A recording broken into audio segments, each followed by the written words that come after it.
Oi, seja bem-vinda, seja bem-vindo. Nós estamos aqui para falar hoje sobre Dia do Índio, ou seria o Dia do Indígena. Nós vamos sanar essa que é a dúvida de muitas professoras lá na educação infantil, no ensino fundamental. E para isso, para falar sobre esse tema que é muito pertinente e relevante, eu quero convidar alguém que tenha uma pesquisa sobre as atividades indígenas, as atividades afro-brasileiras em nosso país. Uma pessoa, uma amiga, uma querida que fez um mestrado comigo. Senhoras e senhores, recebam aqui no canal do Tio Anderson a minha amiga Giza.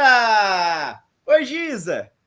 Oi, tio Anderson. Eu sou tão fã sua e do seu canal, tô tão feliz de estar aqui. Oi para todo mundo. Obrigado. Eu não falei o sobrenome da Giza porque eu ainda não consigo, eu me enrolo todo. Giza, pronuncia aí pra gente, como que fala? É Gonciorowski. Mas quando eu Gi- sou professora, às vezes eu sou Gisele Mendes também. Então eu tenho esse codinome, assim. A Giza, ela é professora de cultura afro-brasileira e indígena da Faculdade Santa Luzia, lá do Maranhão. Nossos agradecimentos à Faculdade Santa Luzia, que está cedendo a participação da Giza aqui no canal do Tio Anderson, para a gente falar sobre essas atividades, como inserir, como trabalhar atividades dos povos indígenas, atividades de matrizes indígenas. É isso mesmo, Giza? Eu não sou indígena, então eu não detenho essa sabedoria ancestral. Eu preciso ir até os indígenas, ouvir os detentores dessa sabedoria, e o máximo que eu posso fazer, aliás, o mínimo que eu posso fazer como professora, é transmitir para os meus alunos aquilo que me foi dito.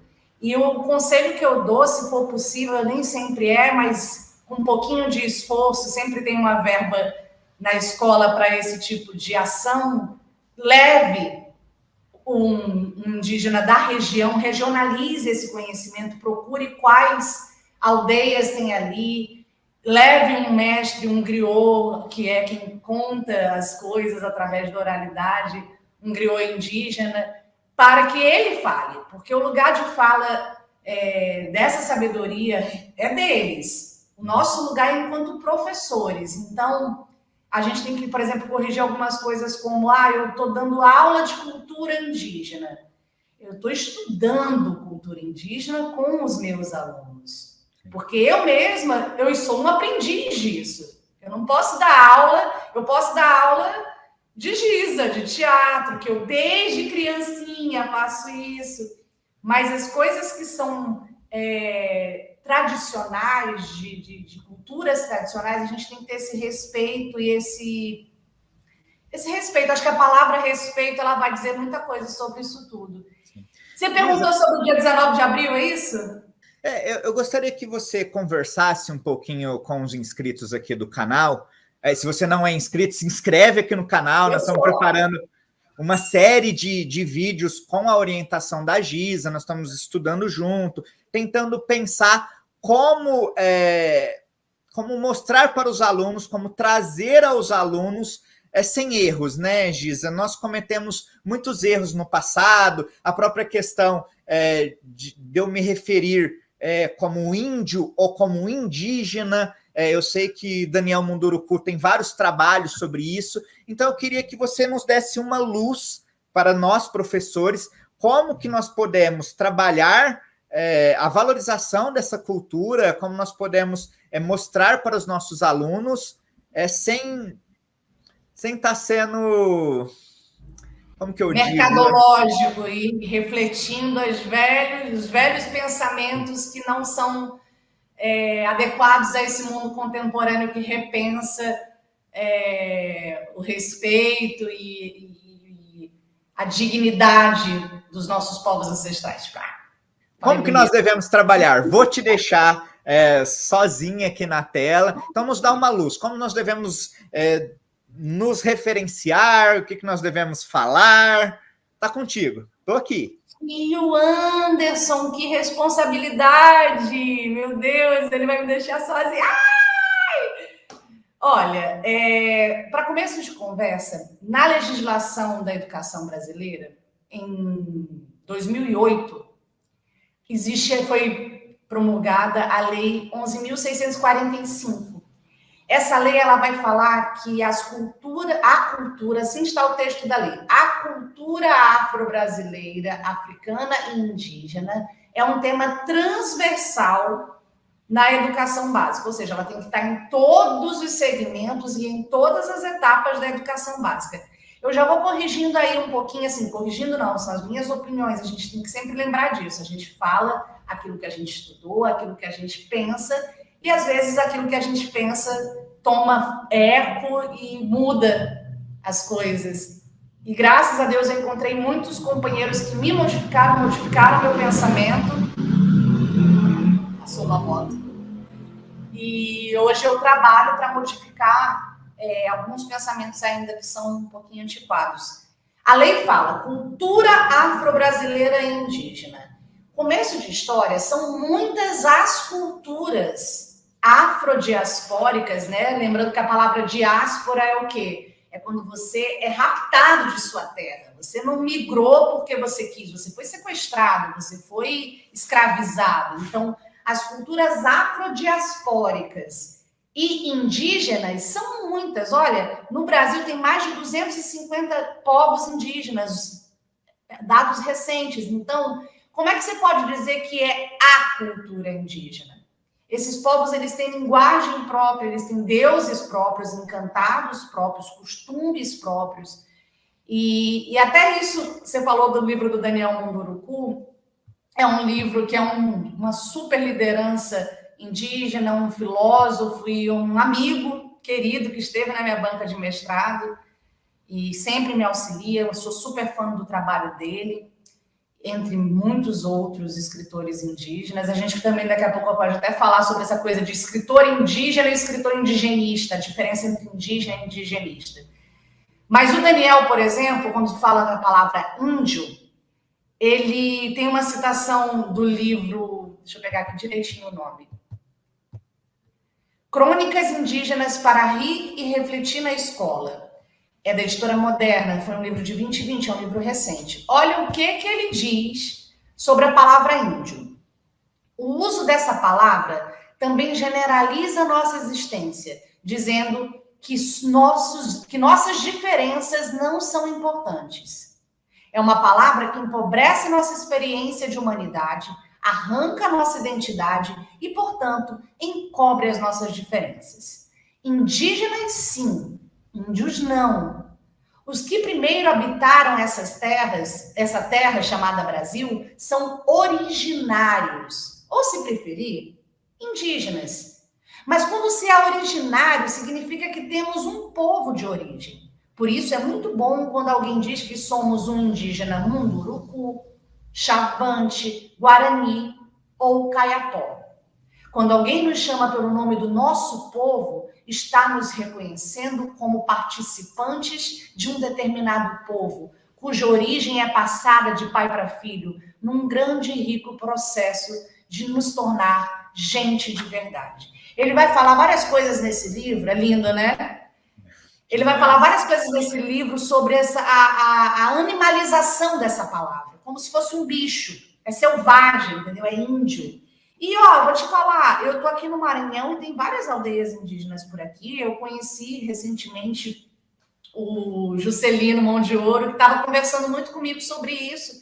Ele é indígena Guajajara, e aí ele me falou que eles se chamam de índio e que ele não liga e tal, mas que no fundo, ele não gosta muito. Então, assim...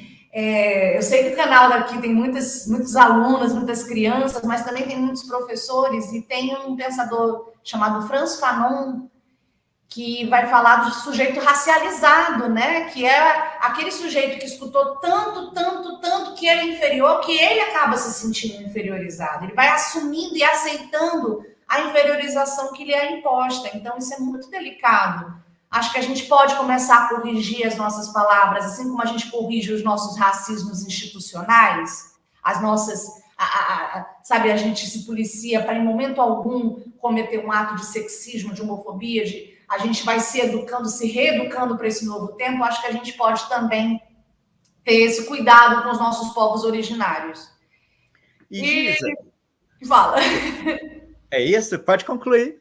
Não, eu ia falar só do dia 19 de abril. O dia 19 de abril foi escolhido por conta de um grande congresso, um primeiro congresso indigenista que teve lá no México em 1940, que vários representantes indígenas estavam lá, e aí escolheram essa data. Ela também coincide com as festividades ligadas à chegada da primavera e tal. Tem uma explicação histórica, mas a grande verdade é que, como o Dia da Mulher, por exemplo, acabou virando mais uma jogada de marketing, uma atitude mercadológica do que uma atitude de autêntica homenagem e respeito. Até porque as nossas culturas ancestrais, tanto indígenas quanto afro-brasileiras, elas estão todos os dias na nossa vida. Desde as palavras que a gente usa, até os lugares que a gente passa, os nomes dos bairros, das cidades, elas estão nas entranhas, nas tranças da nossa cultura. Então, assim, por que a gente tem que falar só naquele dia? O próprio Daniel Munduruku, ele brinca, ele fala assim, chega em abril, dá a coqueluche dos povos indígenas. Todo mundo quer um indígena para chamar de seu. Os professores correm atrás de um indígena porque tem que estar engajado. Por que ele não faz isso o ano inteiro? Por que quando vai falar sobre a história do Brasil, não fala sobre a perspectiva do colonizador, do negro e do indígena, e fala valorizando, ao invés de só colocar eles como aqueles que foram subjugados? Então, eu acho que a gente tem que só repensar. Tudo é repensar. Enfim. Sim. Ótimo. Giza, e como é que, de forma fácil, simples, nós podemos levar para dentro da escola a valorização de todas não, né? Mas a valorização dessa cultura, né? Tem um conto que a gente pode fazer com as crianças e a partir daí tá trabalhando isso dentro da sala de aula? Seria um sonho, né? Se a gente pudesse valorizar todas. Nossa, aí a gente ficava feliz demais. Tem uma livraria, tá você acha fácil no Google, acha fácil o site dela, chama Livraria Maracá. E nessa livraria tem vários livros indígenas, de autores indígenas. Já vou até fazer aquela ponte que eu te falei. O que é indígena? Fala, Anderson.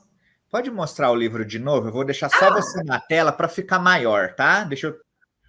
Esse aqui não é para hoje, não. Esse aqui é lá para frente, a gente vai falar sobre o Rei Onça. Mas tem vários outros, olha. Peraí. Olha, esse aqui é muito legal também, do Cacá Euerá. Esse aqui é sobre os indígenas Chacriabás. E olha, a Aurita Tabajara, Júlio Dorrico, Daniel Munduruku, Cacá Euerá. Tem muitos indígenas escrevendo, graças a Deus. Ainda não é o suficiente, tínhamos que ter muito mais, e vamos ter, mas já dá para trabalhar. Então, eu acho que o professor tem que começar por aí. E, olha, a literatura indígena, principalmente voltada para o público infantil e infanto-juvenil, é muito encantadora, sabe? Dá para você fazer proposições sem fim de exercícios e de brincadeiras, sem você precisar descaracterizar. Na minha dissertação, que eu fiz com esse maravilhoso aí, o nosso mestrado, ele falando sobre o circo e eu falando sobre as culturas tradicionais, o meu orientador, o Jarbas Siqueira Ramos, um grande congadeiro, salve, salve, Jarbinhas, ele me indicou muitas bibliografias para conceituar essa ideia. E uma delas foi o Duarte Júnior, que fala sobre educação pelo sensível. Então, assim, como é que o menino lá de São Paulo, que não tem uma floresta fácil e rápida, se bem que sempre se acha um parque quando a gente quer, mas vamos supor que você esteja lá numa bolha e não consiga. Ele não tem direito de vivenciar os elementos, o fogo, a água, a terra. Ele não tem direito de mexer nessas coisas, de mexer numa fruta, de mexer eu não quero pegar aqui que você também no outro vídeo, mas aqui, ó, de mexer na água, de sentir a água, de provar o gosto da água. Então, assim, acho que fazer a criança entender um pouco mais sobre o modo de pensar e o modo de viver dos povos originários é ligar elas um pouco mais à natureza. Legal. E todos os livros indígenas, principalmente para esse público, vai falar muito sobre a natureza. A relação deles com a natureza é incrível. Esses dias eu vi uma despedida de um pajé que morreu, linda, e eles falando assim, indígena quando morre vira semente, e depois vira encantado. Então, assim, eu arrepio, porque acho que isso, inclusive, faz muito bem para nós, enquanto seres humanos, não só enquanto educadores, não nos torna só mais responsáveis com a nossa história, mas também eleva a nossa alma. Bom, então, você acha que um dos caminhos de trabalho seria aproximar as crianças, eu posso dizer, de todo esse desse universo, com os elementos da natureza, com essa questão da importância da preservação? Seria uma das formas da gente trabalhar isso com as crianças? Acho sim. E acho uma forma muito bacana. Tem outras, que nem você falou, uma das, né? Tem milhares de outras. E acho que, inclusive, essa liberdade também faz parte do processo, sabe, professor? Não fique tão desesperado. Ai, meu Deus, eu estou fazendo a aculturação. Tenha responsabilidade. Busque os originários, busque os detentores do saber e depois crie. A arte, ela trabalha com isso. Ah, mas aí você vai fazer um brinquedo e você vai fazer com EVA? Tá, você pode.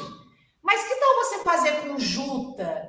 Que tal você fazer com areia? Que tal você fazer com barro? Que são elementos, até pela cor, pela textura, por tudo, sabe? A sensibilidade, ela tá nisso. Mas você falou dos contos, Anderson. Eu lembro que a gente estava conversando esses dias sobre o conto do Grito do Sapo e o Espanto da Onça, lembra? Tá aqui na tela, estou colocando aqui embaixo na tela. O Contos Indígenas Brasileiros, ele é do Daniel Munduruku, da editora Global, né, de 2005. E nele tem o Grito do Sapo e o Espanto da Onça, que é uma história muito simples, mas que dá muita brincadeira, sabe? E brincadeiras teatrais, brincadeiras lúdicas, brincadeiras com o corpo, que trabalha toda essa... Esse conto eu posso fazer lá na escola? Já seria uma sugestão de atividade para a professora fazer lá na escola?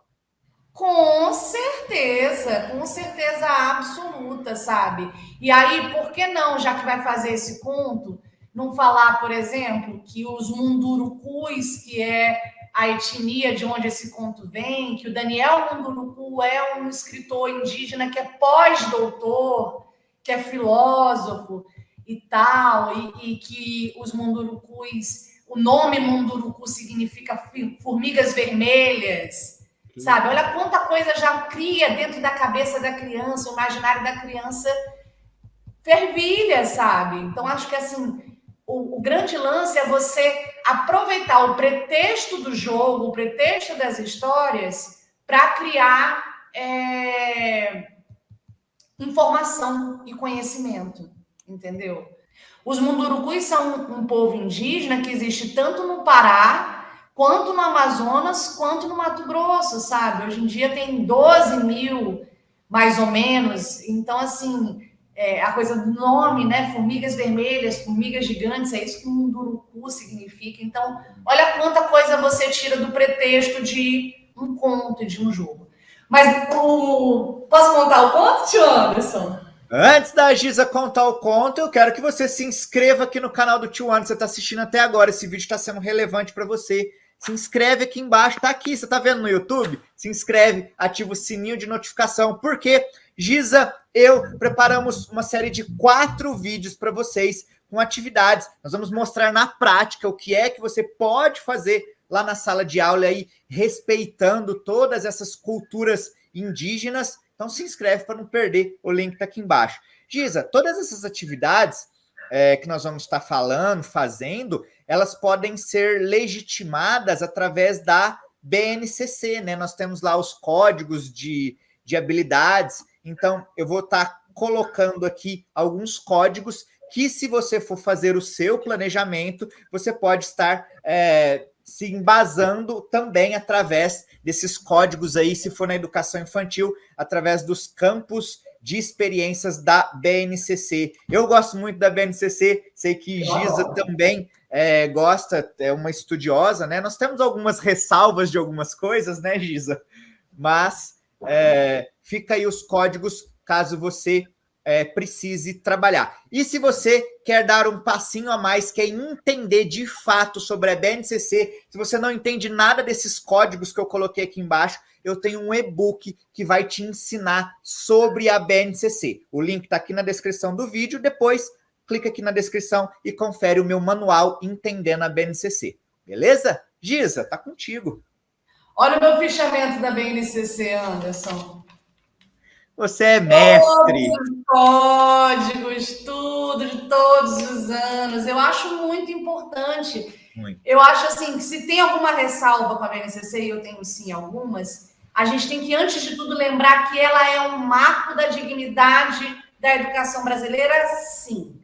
Porque ela padroniza o caminho. O currículo vai ser decidido por cada escola, mas os conteúdos básicos, as competências e as habilidades, elas estão ali. Qualquer ela te dá um norte, né? Exatamente. Então, a professora que ainda não entende esse monte de letrinhas, né? Tá o manual Entendendo a BNCC aqui embaixo, é só você clicar e você vai conferir. E o conto, Giza? Tinha um sapo que vivia num riacho, tinha sua família de sapos, seus amigos, mas nesse dia ele estava sozinho no riacho. E aí apareceu uma onça enorme, pintada.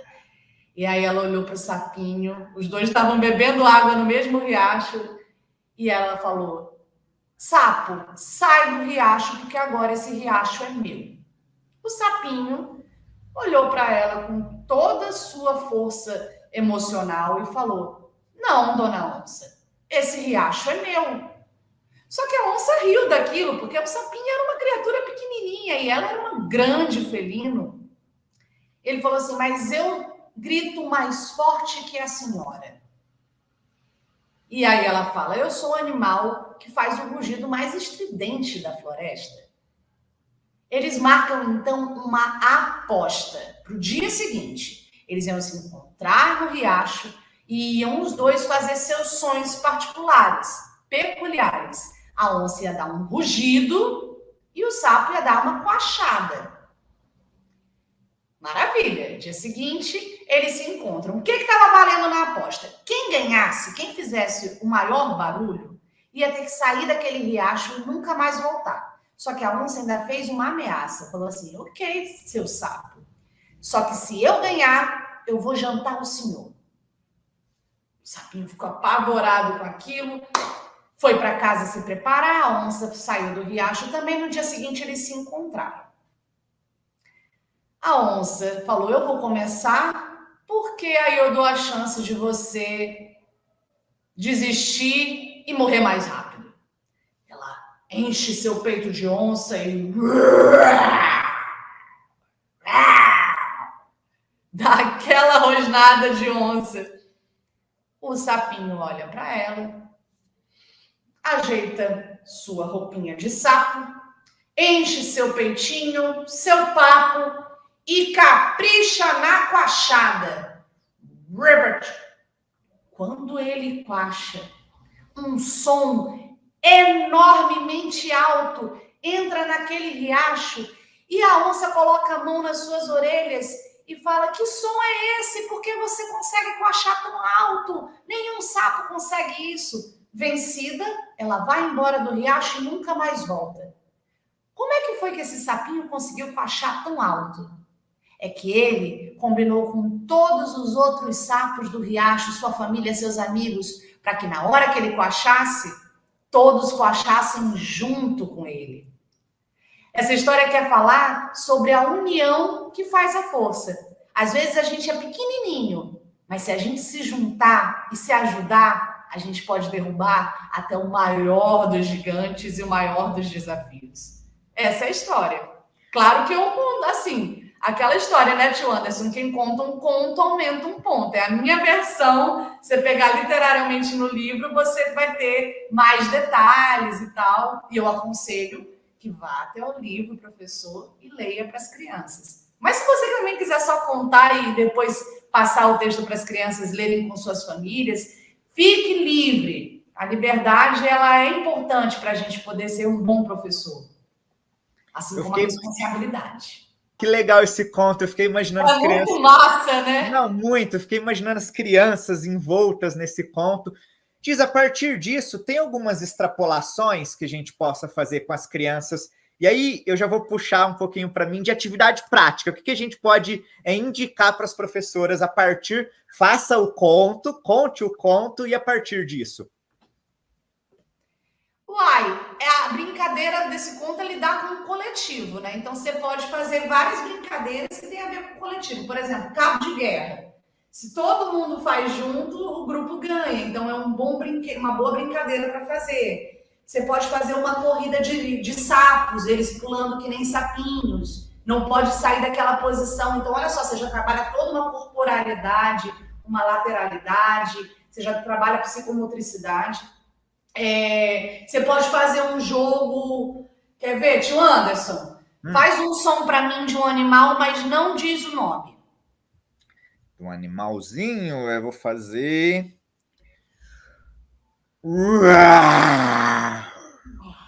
Vou fazer um som para você. Daqui a pouco a gente faz o corpo deles também. Aí você pede para ou você já faz a criança adivinhar, ou você pede para ela segurar.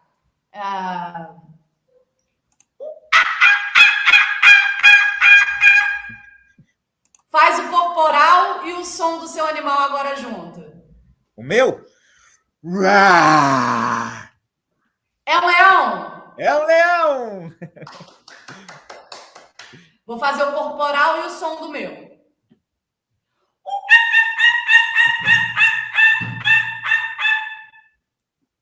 É um macaco! É um macaco! Então, assim, olha quanta coisa você pode brincar. Você pode também pedir para eles fazerem um som todos juntos. Quer ver? Vamos fazer o leão no 3. 1, 2, 3. Vamos fazer o macaco no 3. 1, 2, 3. E aí, eles vão rachando de rir. Legal, parece legal. Besteira, mas é tão lúdico, é tão grande. E aí, na educação infantil, a gente vai estar trabalhando também dentro de corpo, gestos e movimentos, né? Ah, mas não é um movimento indígena, não é da cultura indígena. A gente está tentando aproximar a criança da natureza, da história, do imaginário fantástico daquilo. Já é um bom caminho para começar. Muito, muito, muito bem. No próximo vídeo, a Giza vai falar um pouquinho, nós vamos falar juntos sobre atividades práticas, brinquedos e brincadeiras para você fazer com seu aluno aí na sua escola. Quero agradecer imensamente, imensamente a participação da minha querida amiga Giza. Giza, aprendi demais com você na época do mestrado. Obrigado por tudo, obrigado por estar aqui com a gente. Eu que agradeço, Anderson. Você sempre foi um querido. Você, a Lu aí em Uberaba, militando sempre pela arte. E Uberaba é nome indígena, né? Que tal, igual a Giza falou, usar as coisas regionais que você tem. Eu posso dizer para meus alunos que Uberaba é um nome indígena, né? Do significado de águas brilhantes, águas claras. Então, a gente aproveitar tudo isso. Exatamente. Vai, Giza. Tá na BNCC, tá na LDB, tá em todo lugar que regulariza a condução pedagógica, tá dizendo para você regionalizar, né? O que tem ali naquela região. É isso. Giza, para o pessoal te achar, caso quiser entrar em contato, rede social, como é que faz para te procurar, para trocar uma ideia contigo? Uai, esse nome meu que tá escrito aí, Giza Gonciorowski, é só colocar o @ e é isso. Eu estou aqui no Maranhão, na Faculdade de Santa Luzia. Se agradeceu no início, eu quero agradecer mais uma vez que eles estão me cedendo. Eu estou em horário de trabalho, então eu estou trabalhando aqui também por eles e por tudo que a gente defende como como missão e como responsabilidade social. Então, obrigada, doutor Luiz Machado, tá tudo certo.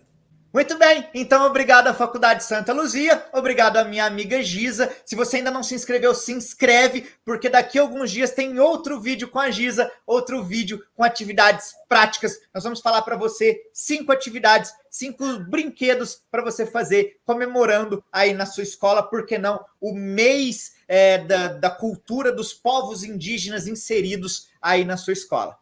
Obrigado a você que está assistindo até agora. Eu vou deixar aqui do lado outros cards com outras atividades que eu já fiz aqui no canal. Se inscreve, acessa aqui embaixo o meu conteúdo Entendendo a BNCC. A gente se vê no próximo vídeo. Tchau, tchau!